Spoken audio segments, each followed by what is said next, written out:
Thank you for joining me for another quick hits conversation. I'm Dr. Robyn. With me today, I have Dina Perreault, Gary Fredericks, and Anita Toth.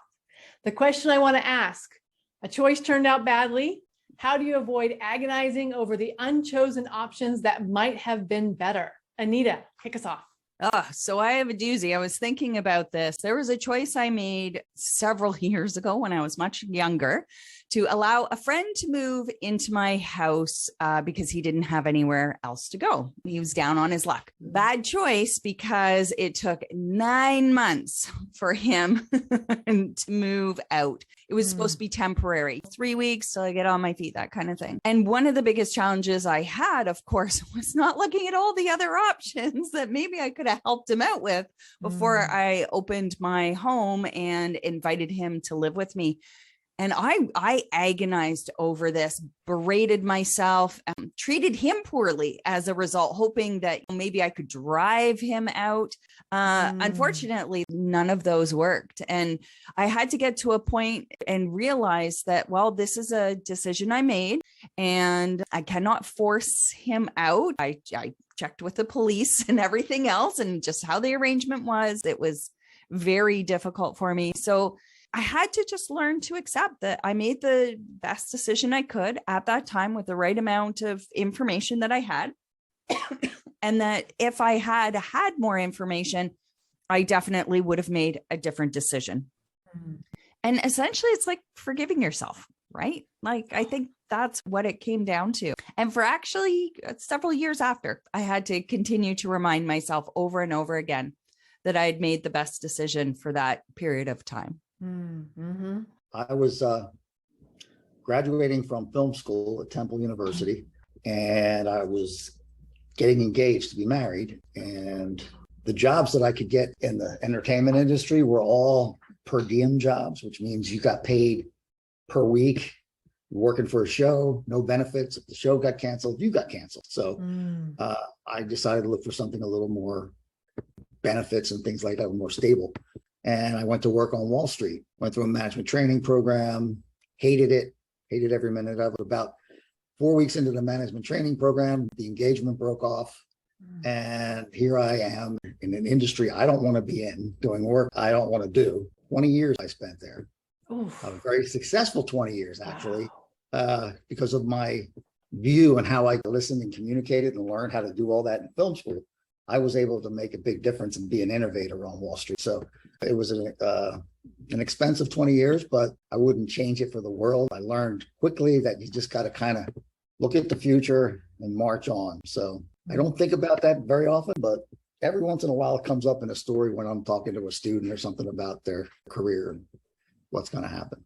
My examples are really personal, so I'm going to kind of leave personal stories out. But generally, the things I've learned have been to give yourself grace. And Anita, just like what you said, was you make the best decisions you can in the moment with all the information you have.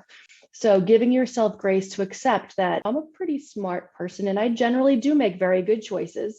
So I did the best I could. And then recognizing that every decision or every choice we make has some value, right? And how we reflect upon it is really important, how we grow and learn from all of those choices or decisions, and then the resulting things that happen to us kind of make us who we are today. I'll say sort of early on with a couple of difficult situations, the rule I gave myself was you have 20 minutes to cry, to complain, to scream, to whatever you need to do to get it all out. Like that was the stupidest thing I've ever done or the worst decision or look how it's impacting. Now it's time to take action and say, okay, take stock and well, this is where I am today. Stop looking back. One of my good friends looked at me at one point and said, stop looking back. You're not going that way. So start looking from where you are today, create your plan and move forward, taking all of those lessons learned from all of the good and all of the bad choices you've made along the way. I smiled when Dina said, limit how long you grieve or feel your emotions. Because the other time I was on this show, I said those exact same words. I did. Because advice, Anita. You can berate yourself for years. It's not worth it. Like we are moving forward. So feel it. Acknowledge it, right? Do what you have to do, and then like really live toward the future rather than in the past. I love it. Yeah, I agree with that. I know there's that little snake thing that they say you go through, depression and anger and all that stuff. I go through that now in about 5 minutes. It's okay. I got to get on because I got to either fix what I screwed up or I've got to move forward. You just put it in the past, take the lessons with it and move on. And I do believe that with age and experience comes that wisdom. I would just marinate over those for days and weeks and months. And you're saying now I'm like, listen, the time's going to pass no matter what I'm doing. So I can either spend my time worrying about the things I can't change, or I can make a plan and do better in the future, especially with more experience. It's that timeline gets smaller and smaller. So yeah, my 20 minutes might be 5 minutes at this point on some things, right? I know for me, it's catching it, noticing when my brain is waking me up at night and saying, that was stupid. Why did you do that? Everybody thinks you're an idiot. You're never going to make it amount to anything. And recognizing when that happens and being able to say, wait a minute, hold on, time out. This is not helpful. Because I think that as a younger person, I wasn't good at that. I wasn't good at recognizing when I was berating myself, and catching it was the tough part for me. Or realizing your self-talk is the thing that's holding you back. And if you can recognize that, and if you can't talk yourself into doing better, then find someone else who can. Find your trusted confidant, find your person to help pull you up and out. And in this world today with the pandemic and everything, it's like a bad decision is 5 times worse than it used to be.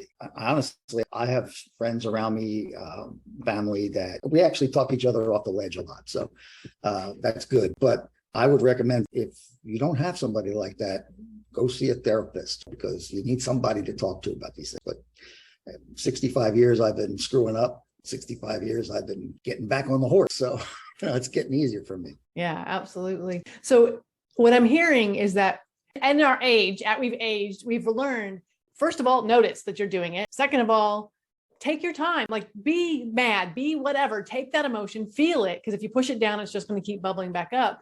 But then say, okay, now what? What next? How do you actually do the what next thing? For me, it depends on what's going on and how big the decision is. If it's a really big decision, then I need to take time to break it down and look at, okay, what is the next small thing I can do that's ahead of me versus looking at the big thing, because that can be overwhelming, right? It's just bringing it down to that level. What is the next step I can take? And sometimes the next step, Gary mentioned it, is maybe reaching out to a professional or a really good friend or somebody to help me start figuring that out. When it's really big things, I don't want to go it alone. I want to get other people's opinions and guidance on it, because I'm not always making some of these decisions in my best interest. But if it's small, then obviously I can make that decision on my own, or let's say maybe the impact isn't as great. I can make the decision on my own, and it usually is pretty obvious then what the next step is. I use music to kind of get my brain going, get my endorphins going, so I can figure out like what the next thing is. But yeah, I'm a musician too, so everybody has something that you can get close to, that makes you happy and makes you like yourself again. And then, I'll think of something that I can do for me. It might be a 10-minute thing, but I just need a little me time, put some good strokes, and then move on. Yeah, I have to go find my flower child, go walk outside barefoot for a little bit. Calm down. Dina, what were you going to say? Get grounded. No, exactly right. I was going to say, because I'm a gym rat, right? So I'm going to go into the gym and I'm going to sweat it out. I'll get some of that sweat equity. And when I'm in that space, I don't have enough mind space to think about all the things that are worrying me, because I do Taekwondo, so I don't want to get punched in the face, right? So I'm really focused on doing something else. So I think that's part of it, is number one, bringing yourself to the place where either your feet are totally grounded in the earth, or you're sweating, or you're listening to your music, or you kind of find the way to breathe again. And then, especially when you're feeling really emotionally vulnerable, if it was a really big decision or a really big bad choice, is finding someone that sort of loves you and champions you enough to listen, but to listen objectively. Right. So while you're sort of in this spiral, having someone else say, I know it sounds bad in your own head, but let's talk realistically, right? Because we tend to make it so much worse than it really is, sort of to the outside world, where someone else might help us talk through that really easy way to come to a conclusion. But oh, wonderful. Well, thank you. This is our 10 minutes. Thank you so much for having this conversation with me. It is always enlightening when I ask other people, how do you handle these things? So thank you so much. And I look forward to speaking to each of you again really soon. Thank you. Bye. Thank See ya. you.